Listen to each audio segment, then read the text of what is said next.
함께 같이 기도하시겠습니다. 사랑과 은혜가 풍성하신 하나님 아버지, 이 시간 우리 귀한 성도님들과 함께 수요 예배를 함께 하고자 합니다. 이 시간 우리 예수님과 성령 하나님과 함께 하나님 아버지 앞에 온전한 예배를 올릴 때 하나님 함께하여 주옵시고, 이 시간 참여하신 모든 성도님들 심령 가운데 주의 은혜로 역사하여 주시옵소서. 하나님, 한 분 한 분의 마음의 문을 열어주실 때 동시에 우리 하늘의 문을 열어주시고, 우리 성도님들이 주님 앞에 나와 예배하는 이 시간 주의 은혜가 풍성케 하여 주옵시며, 특별히 부족한 종이 섰사오니 오직 하나님의 나팔로만 써주시면서 하나님이 원하시는 말씀을 옳게 분별하여 증거할 수 있도록 성령께서 주장하여 주시옵소서. 오늘 이 시간 시작부터 마침까지 주여 역사하여 주옵소서. 모든 말씀 예수님 이름으로 기도합니다. 아멘. 오늘 주신 하나님 말씀은 신약성경 요한복음 20장 30절로부터 31절에 있는 말씀입니다. 요한복음 20장 30절로 31절에 있는 말씀을 함께 봉독하시겠습니다. 예수께서 제자들 앞에서 이 책에 기록되지 아니한 다른 표적도 많이 행하셨으나 오직 이것을 기록함은 너희로 예수께서 하나님의 아들 그리스도이심을 믿게 하려 하며 또 너희로 믿고 그 이름을 힘입어 생명을 얻게 하려 함이니라. 아멘. 오늘은 요한복음 20장 30절로부터 31절 말씀을 통하여서 일곱 표적이라고 하는 제목으로 말씀을 올리도록 하겠습니다. 여러분, 오늘 본문 말씀을 보니까요, 이렇게 기록되어 있죠. 이 본문을 기록한, 요한복음을 기록한 목적이 쓰여져 있습니다. 첫 번째로는 믿게 하려 한다. 두 번째로는 생명을 얻게 하려 한다. 31절 말씀입니다. 예수께서 하나님의 아들 그리스도이심을 믿게 하려 한다. 그리고 두 번째로는 너희로 믿고 그 이름을 힘입어 생명을 얻게 한다. 그렇다면은 이제 그 요한복음의 안에 있는 하나님의 말씀을 통해서 우리는 우리 예수님을 하나님의 아들 그리스도로 믿고 그 예수님의 이름을 힘입어 생명을 얻게 하려 한다는 것이 오늘 주된 말씀입니다. 그렇다면 요한복음에는 어떤 말씀이 있기에 우리가 우리 예수님을 믿을 수 있을까요? 하나씩 한번 살펴보도록 하겠습니다. 특별히 오늘은 일곱 표적인데요, 그 중에 첫 번째 표적부터 한번 살펴보도록 하겠습니다. 첫 번째 표적은 요한복음 2장에 등장합니다. 여러분 잘 아듯이 가나 혼인잔치가 등장합니다. 물로 포도주를 바꾸시는 혼인잔치에서 보여주신 첫 번째 표적입니다. 물이요 포도주가 되었습니다. 예수님 안에서는 질도 변화될 수 있습니다. 변화된다고요? 우리 고린도후서 5장 17절 말씀을 보면 그런즉 누구든지 그리스도 안에 있으면 새로운 피조물이라. 이전 것은 지나갔으니 보라 새 것이 되었도다. 뭐가 되었습니까? 질이 변화될 수 있습니다. 오늘 만약 예수님께서 이 물로 포도주로 변화시켜 주시지 않았다면, 인간적인 눈으로 본다면 그 가나의 혼인잔치, 결혼식은요, 그 잔치가 진행될 수가 없었습니다. 예수님으로 말미암아 그 결혼식이 구원되었습니다. 요한복음 2장 11절에 예수께서 그 첫 표적을 갈릴리 가나에서 행하여 그의 영광을 나타내심에 제자들이 그를 믿었다라고 하고 있습니다. 예수님이 첫 번째 표적으로 제자들이 믿은 것처럼, 자, 이 시간 우리도 이 요한복음 2장을 통해서 예수님을 믿음으로 나아갑니다. 뭐가 뭐로 변했다고요? 물이 포도주로 변하였습니다. 질이 바뀌었습니다. 그렇다면 이제 두 번째 표적으로 한번 넘어가 보겠습니다. 우리 주일날 우리 담임 목사님을 통하여서 배운 말씀이기도 한데요, 이 두 번째 표적을 보시니까 요한복음 4장 46절에서 54절에 있는 말씀인데, 왕의 신하에게 큰 어려움이 있었습니다. 아들이 아픈 것입니다. 아마도 백방으로 힘을 썼으나 아들의 열은, 아들의 목숨은 정말로 힘든 상황 가운데 있었죠. 그러던 중에 우리 예수님의 말씀, 소식을 듣고 그가 가버나움에서 오늘 가나까지 옵니다. 이게 빠르면은 반나절이고 정말 길게 하면 거의 하루 정도 거리는 거리라고 하는데요. 그가 무엇을 원했겠습니까? 예수님을 모셔가기를 원했습니다. 그런데 우리 예수님이 함께 가시는 것이 아니라 말씀을 해주시죠. 내 아들이 살았다. 말씀을 해주십니다. 그리고 그가 그 말씀을 믿고 돌아가자 중간에서 그들의 하인을 만났습니다. 내 아들이 살아있다라고 하는 바로 그 무렵에 아들이 정말 살아난 것이죠. 여러분, 예수님은요, 거리, 공간이 어쩌면 무효합니다. 그 먼 거리, 공간을 초월하시는 우리 예수님 앞에서 의미가 없죠. 기도하면 하나님께서 도우십니다. 기도하는 그 사람에게는 거리, 공간은 의미가 없습니다. 왜냐하면 우리 예수님은 공간과 거리를 초월하시는 하나님이시기 때문에 그렇습니다. 그 아들은 구원받았습니다. 세 번째 표적은 어디서 등장하냐면 5장 1절로부터 9절 말씀에 등장하는데 그때 환자가 나옵니다. 병자인데 38년 된 병자라고 등장하죠. 근데 이 38년 하니까 기억나는 숫자가 있습니다.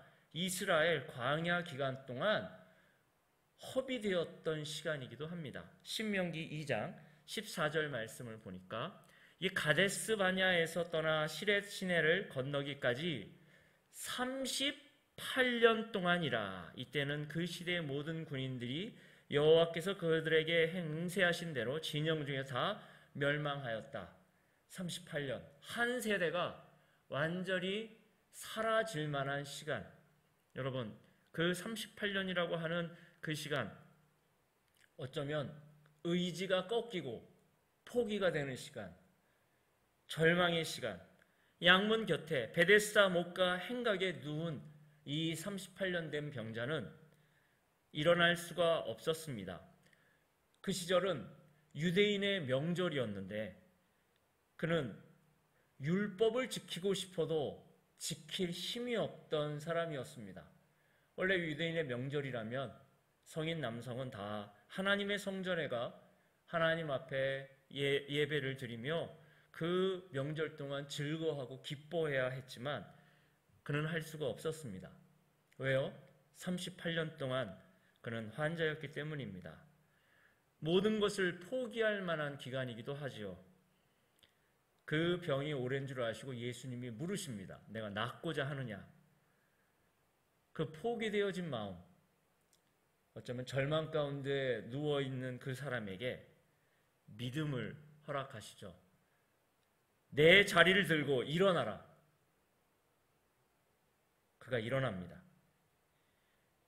예수님한테는 시간의 의미가 크게 없습니다. 불가능한 그 시간도 초월하시는 예수님이시기 때문에 그렇습니다. 우리 인간에게는 절망이요, 이제는 끝나버린 그 시간, 해묵은 문제를 떠나서 이거는 절대 할 수가 없어 하는 그 부분을 우리 예수님은 해결해 주십니다. 그분에게 의탁하는 자, 믿음으로써 일어설 수 있습니다. 네 번째 표적입니다. 이 네 번째 표적은 요한복음 6장에서 등장합니다. 우리가 흔히 잘 알고 계시는 오병이어의 바로 그 표적입니다. 6월절 가까운 때 큰 무리가 모였습니다. 예수님 앞에 큰 무리가 모였는데 문제는 이 많은 사람을 먹일 바로 그 부분에 결여가 있던 것이었습니다. 똑똑한 제자 빌립은 200데나리온의 떡이 있어도 부족할 것 같습니다. 계산을 해냈습니다. 그리고 또 한 제자 안드레는 한 아이로부터 예수님, 보리떡 5개와 물고기 2마리가 있다라고 하는 것을 찾아온 바로 그 이야기입니다. 그러나 이 두 종류의 제자, 한 제자는 참 머리가 똑똑해서 이때에 필요한 것이 무엇인지 계산할 정도의 제자, 또 하나는 부지런히 찾기는 했지만 이 많은 사람을 과연 이것으로 먹일 수는 있을까? 그저 우리가 할 수 없다라는 것만 확인하는 제자들. 아무리 머리가 좋아도 계산할 능력이 있어도 부지런히 찾아서 무언가는 가져왔지만 두 사람 다 이 무리를 먹일 수는 없었습니다. 그 많은 사람들을 어떻게 먹일 수 있을까요? 알아도 못하는 문제. 남자만 5천 명이라고 얘기했다면 여러분 여기에 만약 여성과 어린아이까지 포함한다면 거의 3배로 뜹니다. 한 15,000 정도 어떻게 먹일 수 있을까요? 이 배고픈 이들을. 우리 잘 아시는 대로 그 한 아이에 보리떡 5개와 물고기 2마리가 예수님께 있자 우리 예수님이 축사하시고 그 많은 사람을 먹이시는데 더 이상 예수님 앞에 양은 문제가 되지 않습니다. 참된 양식이요 하늘의 떡이신 예수님과 함께하면 양, 크기 이 부분들을 초월하시는 우리 예수님 앞에 문제가 되어지지 않습니다. 사랑하는 성도 여러분, 믿음을 가지시기를 원합니다. 5번째 표적입니다. 요한복음 6장 16절 말씀인데요. 저물 때 예수님의 제자들이 바다에 내려가서 배를 타고 바다를 건너는 중이었습니다. 한참 바다를 건너는데 이때는 예수님이 함께 하시지 않으셨습니다.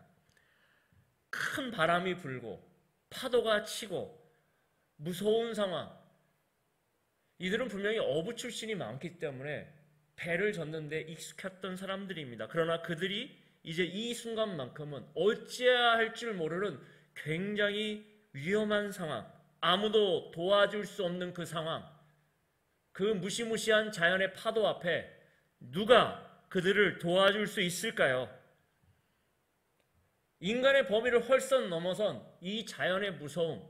그러나 저 멀리서 바다 위를 밟으며 예수님께서 그 배 가운데로 가까이 오십니다. 예수님은 어떠한 경우에도 우리의 진정한 도우심이 되십니다. 그리고 분명히 알려주시죠. 누가 창조자이신지, 자연 만물을 다스리는 분이 누구신지를 알려주십니다. 진정한 도움이신 예수님, 그 제자들이 예수님을 통하여서 진정한 구원이 무엇인지를 발견하기 시작합니다. 성도 여러분, 예수님이 어떠한 분이신지 다시 한번 보시고 믿음의 눈을 여시기를 원합니다. 자, 6번째 표적은 요한복음 9장에 등장합니다. 문제가 더 심각한 부분이 나오는데요. 나면서부터 소경된 사람입니다. 나면서부터요. 무슨 사건, 사고가 아닌 나면서부터 소경된 사람. 그러자 이들에게는 문제가 있었죠. 도대체 누구의 죄 때문이냐? 부모의 죄 때문이냐? 그의 죄 때문이냐? 계속해서 이 이유가 무엇인가? 인간의 상식, 인간의 모든 것을 뛰어넘어버리는 이거는 불가능의 문제이기도 하죠. 그랬더니 우리 예수님이 이렇게 말씀해 주십니다. 이 사람이나 그 부모의 죄로 인한 것이 아니라 그에게서 하나님이 하시는 일을 나타내고자 하심이라. 그 예수님의 손길이 그와 함께 하시고 그를 실로암으로 보내시고서는 그를 고쳐주십니다. 나면서부터 소경된 사람이 눈을 뜬다는 이야기는 여러분 이것은 창조주 하나님이시 하시는 역사입니다.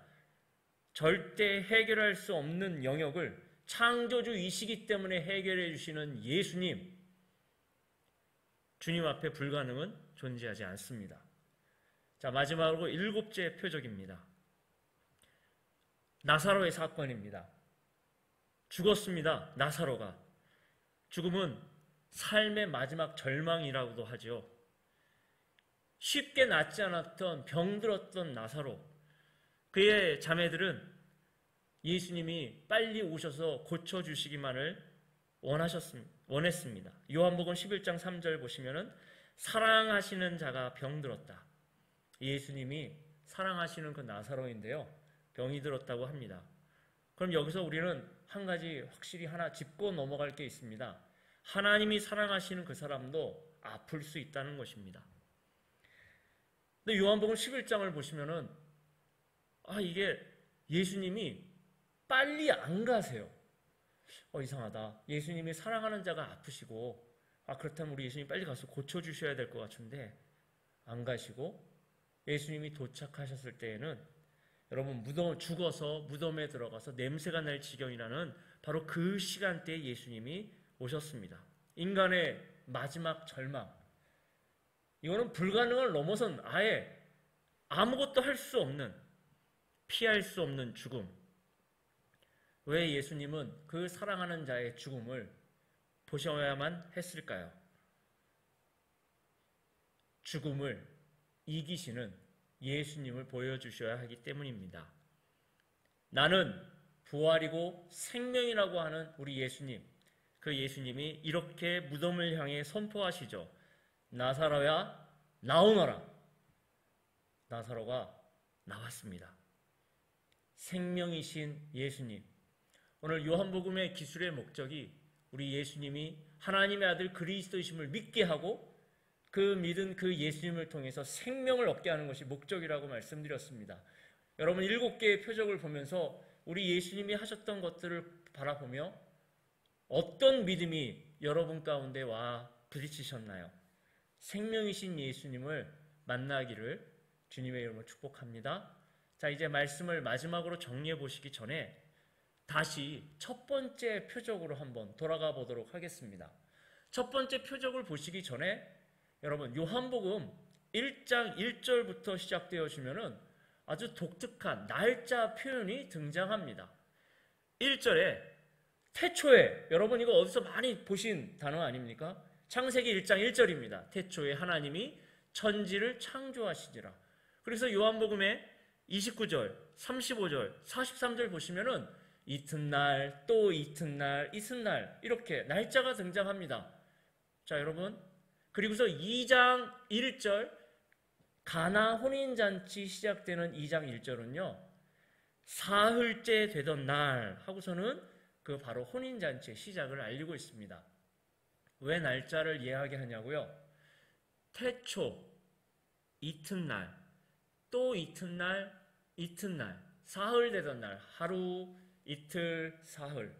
그러면 이게 7일째 되는 날 가나 혼인잔치의 이 얘기랑 연결되는 것입니다. 그때 그 가나 혼인잔치에서 예수님이 하셨던 표현 가운데 우리의 눈을 사로잡는 부분이 있습니다. 그 부분이 어디냐면 요한복음 2장 4절 부분입니다. 예수께서 이르시되 여자여 나와 무슨 상관이 있나이까 내 때가 아직 이르지 아니하였나이다. 흔히들 이 부분에서 많은 분들이 왜 예수님이 이렇게 표현하셨지? 왜냐하면 이분이 예수님의 어머니, 육신의 어머니인 마리아이기 때문입니다. 근데 예수님이 그분을 향하여서 여자여라고 이야기하셨기 때문이죠. 그런데 이 여자여라고 하는 표현이 가장 첫 번째 표적에 등장한 이야기고요. 우리 예수님의 표적의 어쩌면 절대적인 완성이라고 할 수 있는 바로 그 십자가에서 요한복음 19장 26절에서 예수님이 또 한 번 이렇게 이야기하십니다. 예수께서 자기 어머니와 사랑하시는 제자 요한입니다. 곁에 서 있는 것을 보시고 자기 어머니께 말씀하시되 여자여 보소서 아들이니이다. 이 중요한 표현이 첫 번째 표적인 바로 그 부분에서 여자여, 십자가에서의 여자여. 예수님은 왜 이렇게 그 여자여라고 하는 독특한 표현을 하셨을까요? 여러분, 이 부분은 창세기 3장 15절을 떠올리게 하고 있습니다. 내가 너로 여자와 원수가 되게 하고 내 후손도 여자의 후손과 원수가 되게 하리니 여자의 후손은 내 머리를 상하게 할 것이요 너는 그의 발꿈치를 상하게 할 것이니라 하시고, 자신의 육신의 어머니에게 여자여라고 했던 그 이야기는 거꾸로 이야기하면 예수님이 지금 여자의 후손으로서 이 자리에 오셨고 여자의 후손으로서 그 때가 이르지 아니하였던 예수님이 이제 그 때가 되었을 때에 바로 그 뱀의 머리를 상하게 하시는 바로 그분, 이 모든 것을 완성하시는 분, 기필코 생명을 주시는 그분이라고 이야기하며 마치 그 십자가 이후에 부활 승천하신 예수님께서 다시 오시는 그날 어린 양의 혼인잔치를 허락하시는 바로 그 구원을 이루실 분이라는 것을 드러내고 있습니다. 말씀을 정리해 보도록 하겠습니다. 오늘 7 표적을 통하여서 우리 예수님을 믿고 생명을 얻는 것까지, 요한복음이 그 자리하는 바로 그 자리까지 우리가 가기를 원하는데요. 예수님 앞에 질은 바뀔 수가 있습니다. 절대 문제가 되지 않습니다. 물이 포도주가 됐다는 이야기는 포도주가 피가 될 수도 있다는 이야기고 떡이 살이 될 수도 있다는 이야기입니다. 예수님에게 질은 문제가 되지 않습니다. 어떤 죄인도 예수 그리스도 앞에서는 의인이 될 수 있다는 것입니다. 어떤 거리, 어떤 공간도 문제가 되지 않습니다. 기도의 범위, 사랑의 범위는 무제한이란 뜻이 되어집니다. 예수님 앞에 그 먼 거리라는 거 의미 없습니다. 시간, 불가능의 시간, 절망의 시간도 문제되지 않습니다.